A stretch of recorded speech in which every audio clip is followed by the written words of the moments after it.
Hi, welcome to our channel where we share the most intriguing stories. When Eli Bennett moved to the quiet woods of Georgia, he thought he'd found freedom.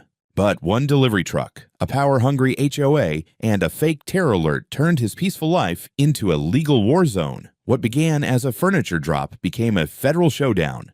It was supposed to be a clean break, a fresh start, away from the daily grind of Atlanta traffic and the constant buzz of urban chaos. I had finally bought the place I'd been dreaming of for years. A tall, timber-framed house nestled in the woods near Milton, Georgia, with a wraparound porch, floor-to-ceiling windows, and just enough land to breathe without bumping elbows with the next guy. My name's Eli Bennett, 45 years old, general contractor, and, as of 3 months ago, proud owner of what I considered to be a slice of American freedom. And, best of all, no HOA. I made damn sure of that before signing a single document. I'd had enough of dealing with entitled board members and their lawn height commandments back when I lived in Roswell. I wanted independence. The land I bought wasn't inside any subdivision, and the private access road that ran along the edge of a gated community called Granite Pines was registered, documented, and mine to use. Publicly maintained, no restrictions.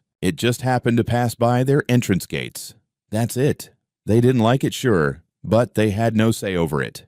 At least, that's what I believed at the time. Granite Pines had a reputation in town, even before I moved nearby. Security-focused, people called it. Over-policed, if you asked the delivery guys or the local contractors. Residents there lived in neat little rows of manicured brick. Every house identical, like they were churned out by a bored god with a copy-paste tool. I wasn't their kind of neighbor, and I was more than fine with that. The trouble started the day my delivery was scheduled. I had a shipment coming in from South Carolina, vintage furniture, a couple of solid walnut pieces, and some high-end appliances for the new kitchen. Nothing shady, nothing illegal, just big, expensive, awkward to move. The delivery was being handled by a guy I'd worked with before, Mark Halsey. Good kid. 29, clean-cut, polite to a fault, licensed for interstate transport, and always on time. I trusted him. Still do. That morning, I was on the property, clearing some space in the garage to make room for the offload. Mark texted that he was 10 minutes out, following the GPS route I'd sent him. Public roads, straight shot, no detours. The sun was out, cicadas humming, birds doing their thing. Peaceful, until my phone rang again. I answered, expecting Mark. I got chaos. Eli, it's Mark. I don't know what's going on. Some guys in SUVs just blocked the road. Said I can't pass. They're in uniform. It says Granite Pines Security Division or something. They're yelling about suspicious cargo and demanding to search the truck. Man, they've got me out of the cab. One of them's got his hand on his weapon. What the hell is this? I dropped the wrench I was holding and jumped into my truck. It took me 5 minutes to get to the stretch of road that ran alongside Granite Pines. That's when I saw them. 2 matte black SUVs with flashing amber lights had boxed in Mark's delivery truck. One was nose-to-nose with the front bumper, the other angled behind like some kind of low-budget tactical maneuver. Men in dark gray uniforms with radios and utility belts were circling Mark, who stood there looking like he'd wandered into a war zone wearing a UPS polo. One of the guards had already popped the back latch on the truck. He hadn't opened it yet, probably waiting for backup, or maybe for the show to get more dramatic. Mark's hands were in the air. I slammed on the brakes and jumped out of my vehicle, waving papers like a lunatic. Hey, what the hell is this? This is a legal delivery to my property, on a public road. One of the guards turned to me, holding up his palm like he was a cop. Sir, stay back. This is an active security response. Security response? For what? Furniture? He didn't flinch. We have reason to believe the cargo in this vehicle may pose a threat to community safety. We're authorized to detain the driver and notify local authorities. I shoved the property deed and delivery contract toward him. This truck is on its way to my land. I have every legal right to receive this delivery. And this road, it's not your goddamn driveway. It's county maintained. You don't control it. Sir, he repeated, cold as a rattlesnake. We're not debating jurisdiction with civilians. Step back. Before I could argue further, blue and red lights crested the hill. Sheriff's deputies, 2 cruisers, guns holstered, but hands hovering near them. My stomach twisted into a cold knot. Mark tried to speak, but one of the guards cut him off, shouting over his shoulder to the deputies. Driver refused inspection. Possible hazmat cargo. We recommend detainment until further investigation. It took less than a minute. One of the deputies motioned Mark toward his cruiser, reading him his rights. The other spoke into his radio. The delivery truck, my truck, sat inert, surrounded by uniforms and suspicion. I stood there, holding every piece of paper that proved who I was and what was supposed to be happening. And no one gave a damn. The final insult. One of the security guards turned to me and said, "We take threats to our community very seriously, Mr. Bennett. You should have informed us before allowing unidentified vehicles through our perimeter." I wanted to punch his teeth down his throat, but I didn't. I just watched as they took Mark away in cuffs and slapped an evidence seal across the back door of the truck. I'd never felt more powerless on my own land, and I knew right then this wasn't about rules or safety. This was about control, and I was going to burn them to the ground with it. I drove home alone that evening with a silence in the cab so loud it felt like a siren. My mind kept spinning like a loose screw. Mark arrested, my furniture impounded. All because some suburban Napoleon with a walkie-talkie decided he could play national security. I kept replaying the look on Mark's face when they cuffed him, like a guy who'd just been thrown into a Kafka novel and asked to explain himself in Russian. I spent that night at my dining table, a bottle of whiskey in reach, sorting through documents and emails, lining everything up like ammo for war. The delivery contract, GPS route history, screenshots of my deed, zoning maps showing the damn road was public. Every damn thing I had to prove what should have never needed proving. But that wasn't the part that got to me. It was the smirk. That smug, bureaucratic smirk on the security guy's face when he said, "You should have informed us." Us? Who the hell were they? The next morning, I was at the sheriff's department by 8. The receptionist gave me the usual wait over there routine. Eventually, a deputy brought me into a side room and closed the door. "Mr. Bennett," he said, like he already regretted talking to me, "your associate is in holding pending review." Standard procedure, given the nature of the call. Nature of the call, I cut in. What exactly did that HOA report say? He glanced at a file. Report came from the Granite Pines Security Division. They indicated your delivery truck was observed carrying unmarked containers consistent with hazardous materials and that the driver refused to comply with a lawful safety inspection. I blinked. What containers? It was a couch and a stove. Maybe some drywall screws if he packed light. The deputy gave a non-committal shrug. Look, the HOA mentioned they received multiple complaints about an unfamiliar vehicle acting suspiciously near a residential entrance, so they escalated it. I leaned forward. And by escalated, you mean they called in a hazmat threat? To you. He hesitated. Actually, not us. The initial tip went to the ATF hotline. That shut me up cold. The Alcohol, Tobacco, Firearms, and Explosives Bureau, I asked slowly. He nodded. They got a tip late the night before. Anonymous, but the details matched what HOA reported later. Possible presence of chemical agents was the language used. I sat back, my mouth dry. That's why they had moved so fast. That's why the deputies didn't even blink before cuffing Mark. Someone had used the keywords, the ones that trigger red flags in federal databases. Was there anything actually found in the truck? I asked. He flipped a page. As of this morning, no. Nothing illegal, contents pending inspection, but preliminary review says household items, furniture, appliances, no contraband, no chemicals. I left with that numb clarity you get right after a car accident, when your body's fine but your brain hasn't quite caught up to the fact that everything just changed. Mark's family had already hired a criminal attorney by the time I called them, some pitbull named Rosso out of Savannah. Meanwhile, I got on the line with Mary Langston, my civil attorney and longtime friend who owed me a favor from way back when I rebuilt her lake house after her ex set it on fire. I laid it all out. The road, the delivery, the blockade, the ATF call, the arrest. She didn't speak for a good 10 seconds after I finished. Then she said, "We're going to court." Big. Before she even finished her coffee that afternoon, she was combing through the HOA bylaws, none of which applied to me, and zoning documentation confirming the road was public. She also found something I hadn't noticed. The stretch of road in question was registered under Fulton County maintenance since 1979.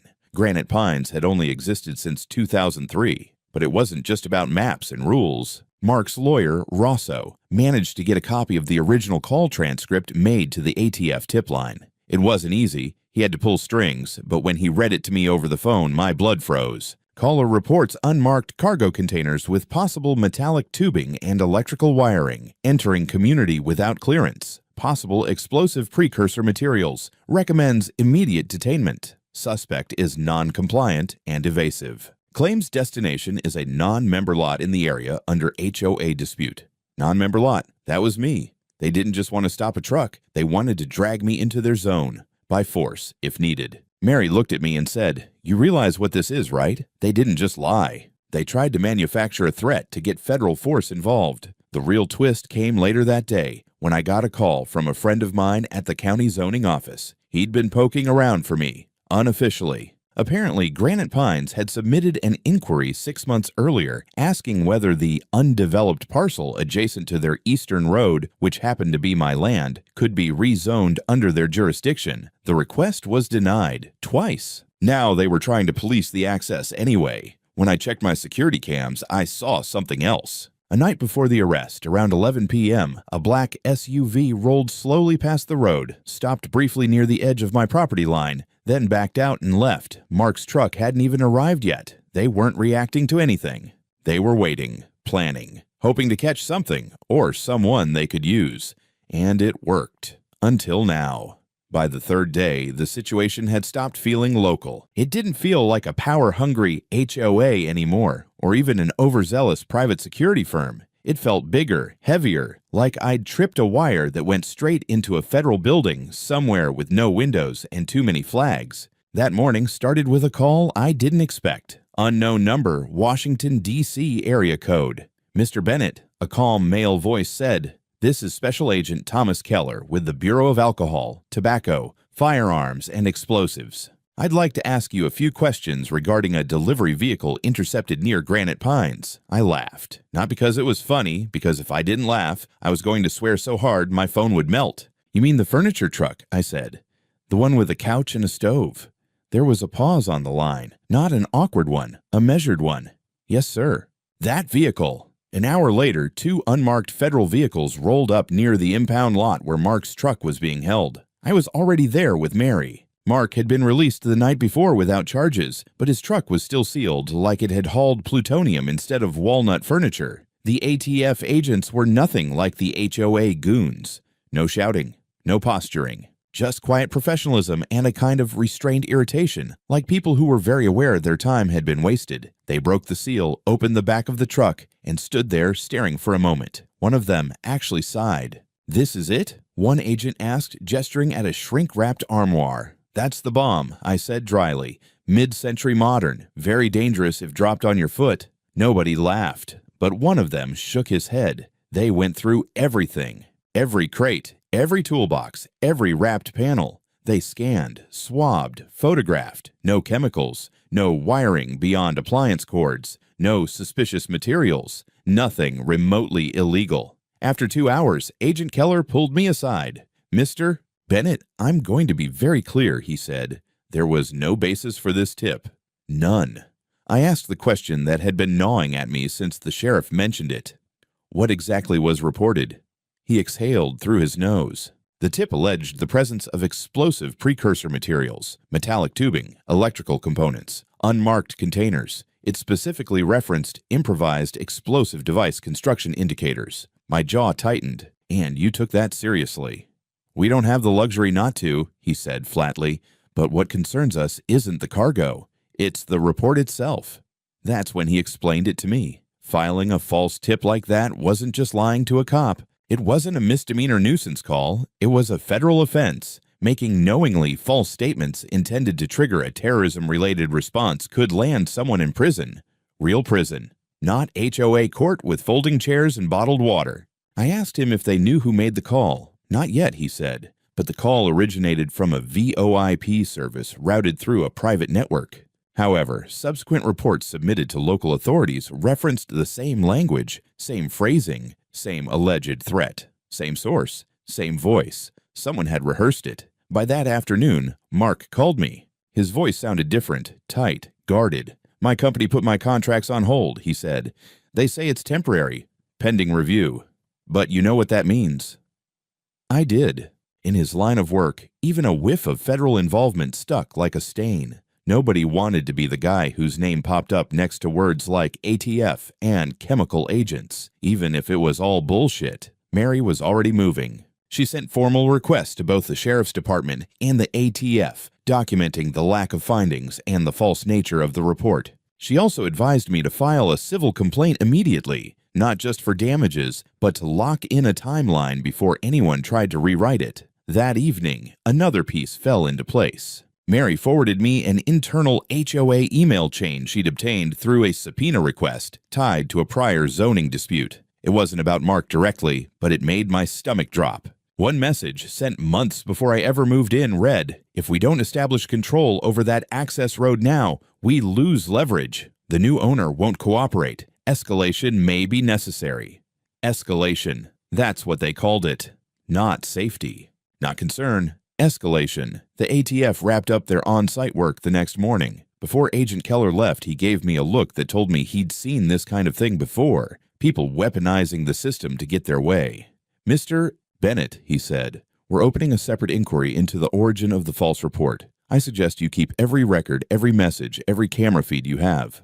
I nodded. Already doing it. As the federal vehicles drove away, Mark's truck finally cleared for release. I stood there watching the sun hit the chrome handles of furniture that had somehow triggered a terrorism response. Granite Pines wanted control. What they'd actually done was invite the federal government into their living room. And that never ends well. By the time Mary filed the paperwork, I was already past the point of being surprised. Furious, sure. Tired, absolutely. But surprised? Not anymore. That left me in a weird headspace, somewhere between a man preparing for war and a contractor trying to finish wiring a kitchen he hadn't been able to furnish because his goddamn oven had been treated like a biohazard. The lawsuit was aggressive. Mary didn't pull punches, and neither did Mark's lawyer, Rosso. We were coming in hot with a joint civil suit for $1 million. It named 4 defendants: Granite Pines HOA, their president Karen Westmore, the private security company Silverguard, and their incident supervisor, who went by Captain on his name tag like he was commanding a damn submarine. The charges? False imprisonment, defamation, intentional interference with a business relationship, abuse of authority, unlawful detainment, and civil conspiracy. If we could have thrown in being an insufferable control freak, we would have. My portion of the claim, $250,000, was for damage to my business reputation, contract interference, and the cost of the now delayed renovations. Mark's was the big one, $750,000. His company had officially suspended his contracts pending clarification of legal liabilities, and one of his long-term clients dropped him altogether. One anonymous tip had turned him from a reliable driver into a liability. Rosso wasn't just a lawyer, he was a scalpel. He'd worked federal cases before, and he knew exactly how to phrase things to make judges sit up straighter. Within 48 hours of the filing, we got a notice. The HOA had retained counsel, some polished boutique firm out of Buckhead that specialized in community integrity litigation, which basically meant keeping old money from being told no. Their first move, deny everything, classic.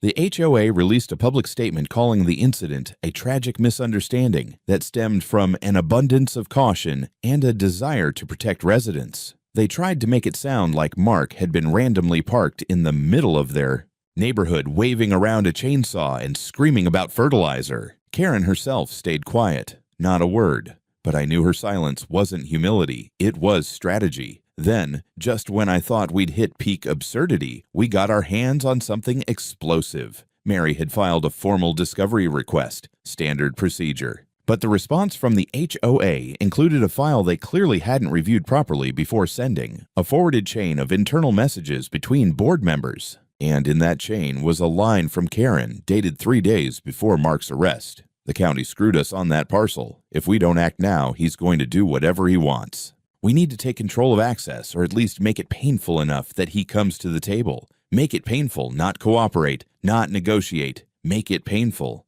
There it was, in her own words. And better still, attached to that email was a memo Karen had drafted, never formally submitted, proposing a temporary control checkpoint on the access road due to increased unknown vehicular activity. The best part? It was time-stamped the day before the anonymous ATF call. Mary damn near giggled when she saw it. They don't even need enemies. she said. They do it to themselves. The deeper we dug, the more it became clear this wasn't just one bad call or an overreaction. It was a calculated plan to intimidate, push, and control. Silverguard was quick to try and distance themselves. Their official response stated that their officers acted upon credible intelligence provided by the client and followed standard operating procedures. Translation: don't sue us, blame the HOA. But we weren't having it. The guard who had manhandled Mark and blocked the truck had no legal right to stop any vehicle on a public road. He wasn't law enforcement. He wasn't even a rent-a-cop with a badge. He was a hired thug with a radio and a laminated policy sheet. To drive the point home, Rosso filed a separate bar complaint against the HOA's attorney, citing potential conflict of interest and misrepresentation.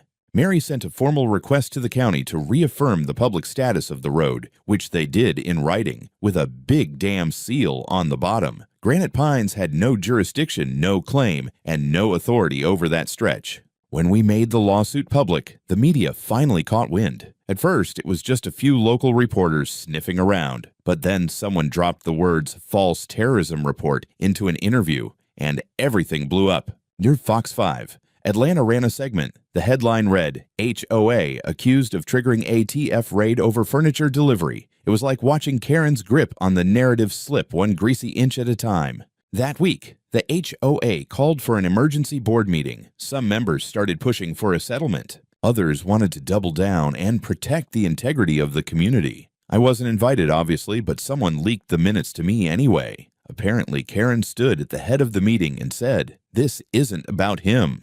This is about preserving order. We can't let people use our roads unchecked. Our roads. The same public access road I had legal rights to use. At that point, I didn't even need to say anything. They were burying themselves. But just in case they tried to crawl out, we were ready to push them right back down with $1 million boot." The email came in around 2 in the morning. No subject line. Just a name in the sender field I barely recognized. John R. Granite Pines. I almost deleted it without reading, thinking it was another HOA threat disguised as community outreach. But something made me click. There were only 2 lines in the body.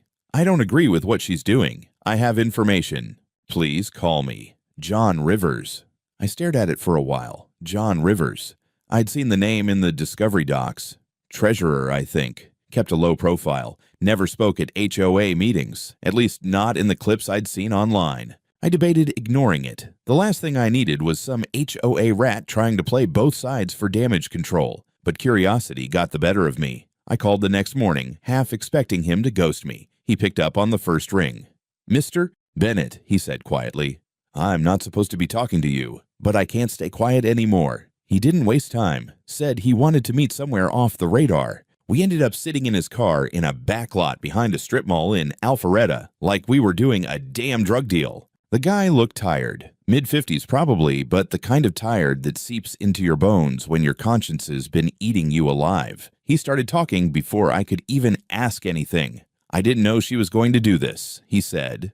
"Not like this. We talked about the road, sure. Everyone on the board hated that you were going to use it, but she went further." I stayed quiet. Let him unravel. "She told us it was about safety. That's how she sold it. Said she had connections that would let her flag suspicious vehicles without waiting on county bureaucracy. Said if we didn't act, the neighborhood would become a target for infiltration." Her words, not mine. I raised an eyebrow. "Infiltration?" He nodded, looking embarrassed. "She came from the TSA, you know. Still acts like she's running counter-terror ops. She said the road was a security liability and started floating the idea of checkpoints." I asked him directly, "Did she tell you to lie about the truck?" "No, not directly." He paused, "But she told us what she wanted to be true. That the truck didn't match the HOA's clearance list, that it made a stop near a vacant lot, that it had odd activity around it the night before." She showed us pictures, grainy, taken from her Ring cam. Said we could interpret them as suspicious if we wanted to. Interpret, of course. Then he dropped the real bomb. "She also threatened us," he said. "A few of us. Quietly. If we didn't back her, she'd make life difficult. Told me she could have the HOA audit my spending records. Said I'd signed off on 2 landscaping contracts without a second bid, which technically violates policy." Was it true? He shrugged. Technically, yeah, but nothing serious. Everyone does it, but the way she said it, she made it clear she'd bury me if I spoke out. That made my blood boil. This wasn't just a power trip, it was a hostile takeover with spreadsheets. He showed me his phone. He still had the texts. John, I'd really hate for the board to start asking questions about that Green Edge invoice. Let's stay aligned on the truck issue. We need to present a united front. Dissent will just prolong the community's exposure. It wasn't just pressure, it was blackmail. John looked at me, his voice barely above a whisper. I want to testify. I'll sign a sworn statement. I've already told the other board members I'm stepping down. They think it's a health thing.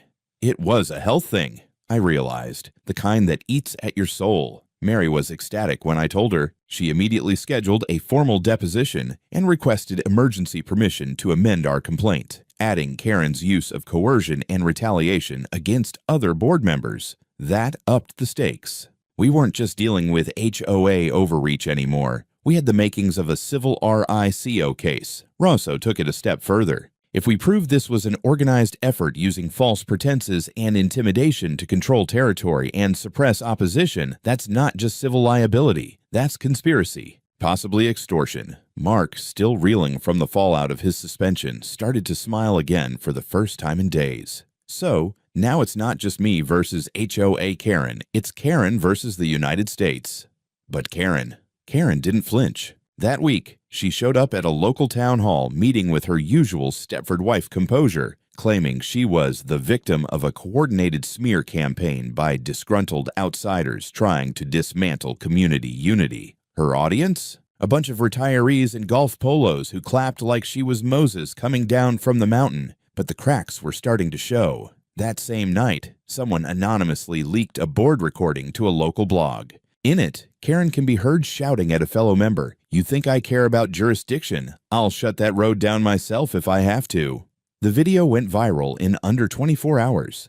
I didn't need to go on the offensive anymore. The HOA was collapsing from within, and we hadn't even reached the courtroom yet. There's a distinct kind of silence in a courtroom just before the first witness is called. It's not the peaceful kind. It's the kind of silence that hangs heavy, like humidity before a thunderstorm. Everyone's waiting, lawyers sharpening their pens, reporters with fingers poised over keyboards, and me sitting at the plaintiff's table, eyes locked on the woman who started this whole circus. Karen Westmore looked like she was attending a garden club meeting, not the opening of a federal civil case. Hair perfectly blown out, navy blue suit pressed within an inch of its life, lips pursed in that permanent expression of being mildly inconvenienced by the existence of other humans. She hadn't spoken a word to anyone in the room. Not to her lawyers, not to the press, not even to the remaining HOA board members who were seated in the gallery looking like they'd rather be anywhere else. Maybe Siberia. First witness called Agent Thomas Keller from the ATF. He laid it all out with the precision of a man who'd been testifying for decades, described the contents of the tip line call, the language used, the urgency it created, and the protocol that was triggered as a result. He went on record saying there was zero evidence of any criminal or hazardous materials, and that the report was crafted in a manner designed to simulate a credible terror threat. Karen's lead attorney objected. "Speculation," he said. Like that would erase the weight in the room. The judge leaned over his bench. Overruled. Let the record show the agent has authority to interpret procedural triggers within his bureau. And just like that, it was in the books. Next came Mark. I watched him straighten his shoulders and walk to the stand with the kind of focus I'd seen before on construction sites during a crisis, when the pressure's so high that you either crack or you go cold. He told them about the delivery, the route, the sudden blockade, how he was yanked out of his truck, how he was cuffed before anyone even asked for ID, how he spent 12 hours in holding while his employer fielded calls from panicked clients. When he said the words, "They treated me like I was smuggling nerve gas instead of a refrigerator," you could feel the tension shift. A few people in the back actually winced. Then came the moment everyone in the courtroom seemed to be waiting for. The board insider. John Rivers walked to the stand like he was heading to confession, and in a way, he was. He testified under oath about the internal pressure campaign, about Karen's threats, her manipulation, the emails, the painful enough comment. He confirmed that Karen had drafted false HOA documentation claiming my parcel was under community dispute, which she had forwarded to the private security firm to justify their blockade. I looked at Karen during his testimony. She didn't move. Not a blink. Not a twitch. But her lawyer's pen stopped moving. Mary followed up with the exhibits. Photos, documents, time-stamped messages. She brought the county zoning rep in next, who calmly confirmed that my property was outside of the HOA's jurisdiction and that the access road was, and had always been, publicly maintained. Silverguard's defense tried to claim their officers were acting under client instruction, but the judge wasn't having it. He looked directly at their rep and said, "You understand that detaining a civilian on a public road based on a private policy is not just overreach, it's unlawful imprisonment?" "Yes, Your Honor." They said it quietly. The final punch came when the prosecutor from the DA's office, who had been watching silently, stood and made a brief statement to the judge. "Your Honor, based on the sworn testimony and documentation presented today, the state intends to open a parallel criminal inquiry into Ms. Westmore's actions, specifically the falsification of community documentation and the initiation of a knowingly false federal threat report." Karen's head finally moved, just a quarter-inch tilt. But I saw it. For the first time, something cracked. I won't pretend I didn't enjoy that moment. Outside the courthouse, the press was waiting. Mark and I didn't say much. Our attorneys made a short statement, reaffirming our intent to see the civil case through and that any criminal proceedings were in the state's hands now. That night, Mary called. "They're rattled," she said. "Silverguard's lawyers just reached out about a possible partial settlement." I grinned. "Tell them they can start by covering the cost of the furniture they turned into evidence." "Oh, I already did." With interest. Meanwhile, Granite Pines was in panic mode. Residents had started attending board meetings en masse, demanding explanations. Half the board had tendered unofficial resignations. Rumors swirled about Karen being censured. But we weren't done yet, because the next court date. That one wasn't just about compensation. That one would determine whether Karen Westmore's little HOA empire was just going to crumble or explode. The week before the final hearing, Granite Pines turned into a fortress. Not the good kind, the kind where everyone's watching each other from behind their shutters, whispering rumors through cracked windows. HOA meetings were now being held behind closed doors, attendance restricted for safety reasons, and residents started organizing their own unofficial gatherings to discuss the Karen problem. And Karen disappeared. No press statements. No Facebook rants. Not even one of her signature door-to-door flyers claiming she was being persecuted by anti-community radicals. Just radio silence. Until one morning, I got a text from Mary. No greeting, just a screenshot. It was an email from the HOA lawyer to the court. "Ms. Westmore will not be present at the hearing due to personal medical travel. We request a continuance." Mary responded with a single word. "Bullshit." I didn't need convincing. Karen wasn't sick. Karen was running. Rosso pulled in some favors from a buddy at the Fulton County DA's office and confirmed what we suspected. Karen had bought a one-way ticket to Costa Rica under her maiden name 3 days earlier. The date on the passport matched request. The same day, she'd received court notification that she was being added to a formal criminal investigation for falsification of documents and filing a fraudulent federal tip. She was going to flee. Rosso and Mary moved faster than I thought humanly possible. Within hours, they contacted the presiding judge and submitted a motion for risk of flight. The DA's office backed it immediately. By noon, a bench warrant was signed, and Karen Westmore was officially a fugitive. The feds caught her at Hartsfield-Jackson, standing in line for TSA pre-check, like she wasn't the subject of 3 pending lawsuits and a federal criminal investigation. The image hit the news before court even reconvened. Karen, flanked by 2 TSA agents, still dressed in her usual classy suburban dictator style, silk scarf, oversized sunglasses, luggage monogrammed with a KW, being marched away as cameras rolled. One local anchor dubbed it the flight of the HOA Queen. You couldn't write this kind of theater. Court was packed on hearing day. More media, more lawyers, more tension. Mark was there, looking sharper than I'd ever seen him, and his company had already reached out to reinstate him now that the truth was public. John Rivers sat quietly in the back, no longer hiding. The rest of the HOA board? Absent. When Karen was brought in, this time in cuffs, wearing a county-issued jumpsuit and an expression that could freeze fire, the room held its breath. She didn't look at me. Not once. The judge, to his credit, didn't gloat.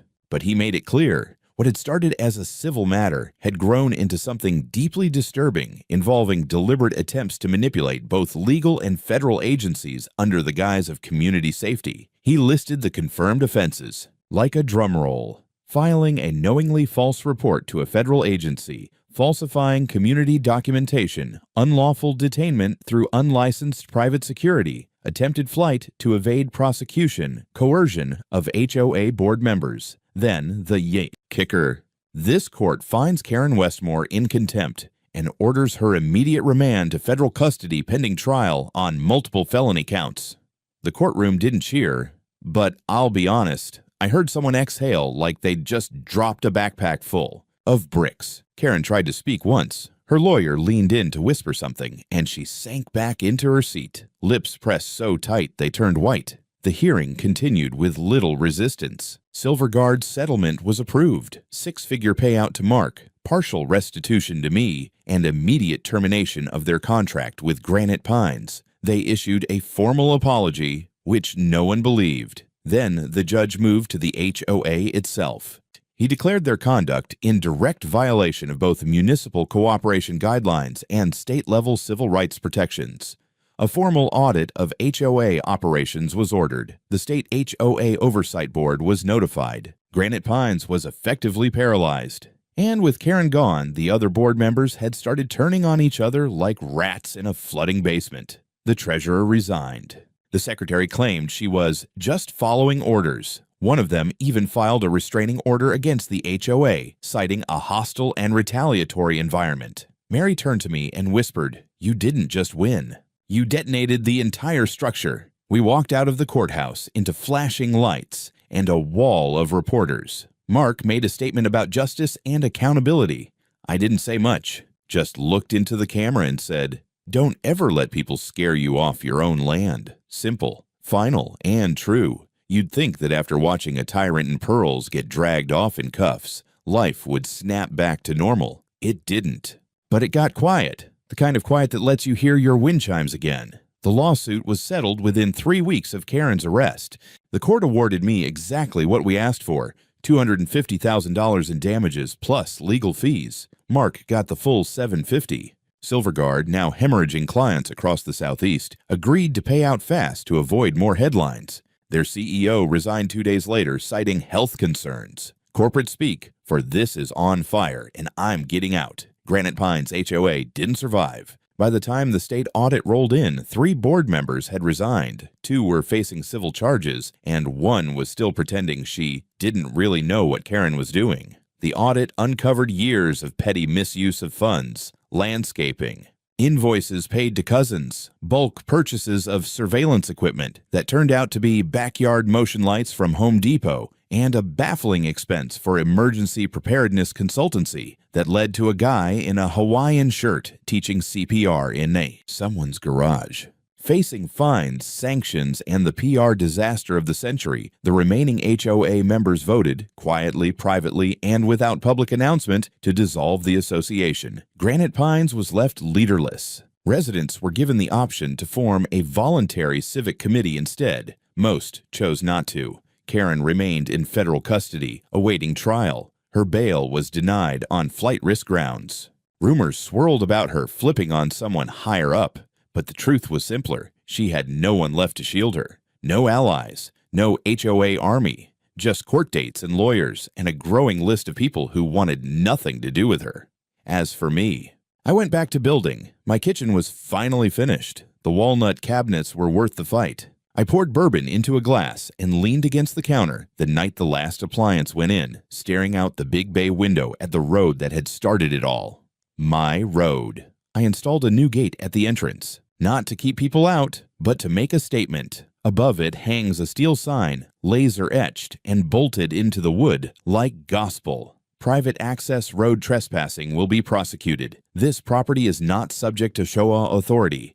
Deliveries welcome. It's funny how something as small as a street can become a battlefield. Mark and I still talk. He got his contracts back, plus a few new ones from clients who liked the idea of hiring the guy who took on a rogue HOA and walked away clean.